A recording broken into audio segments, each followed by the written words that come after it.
नमस्ते। आप देख रहे हैं टैक्स की ability with CS Piyush Jain. मैं सीएस पीयूष जैन। चलें शुरू करें। नॉन रेसिडेंशियल एसेट्स बेचकर एक घर खरीदें और हो सकता है कि जीरो टैक्स दें। क्यूरियस? चलो चलें। सेक्शन 54F आपको लॉन्ग टर्म कैपिटल गेन्स पर छूट देता है रेसिडेंशियल हाउस के अलावा दूसरे एसेट्स से, और आप नेट सेल कंसिडरेशन को भारत में इन्वेस्ट करें। यह रेसिडेंशियल प्रॉपर्टी में होना चाहिए। Main rules: asset long term होना चाहिए। सेल के 1 साल पहले घर खरीदें, या सेल के 2 साल बाद घर खरीदें, या 3 साल के अंदर कंस्ट्रक्ट करें।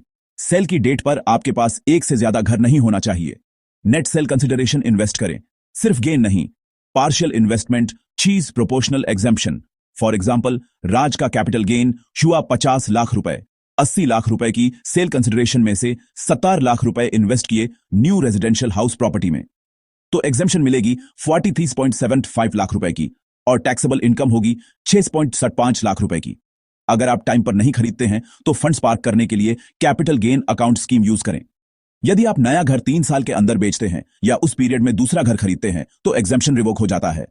Quick take away: timelines follow करें। सेल कंसिडरेशन इन्वेस्ट करें। आप 54F के अंडर LTCG टैक्स कम या खत्म कर सकते हैं।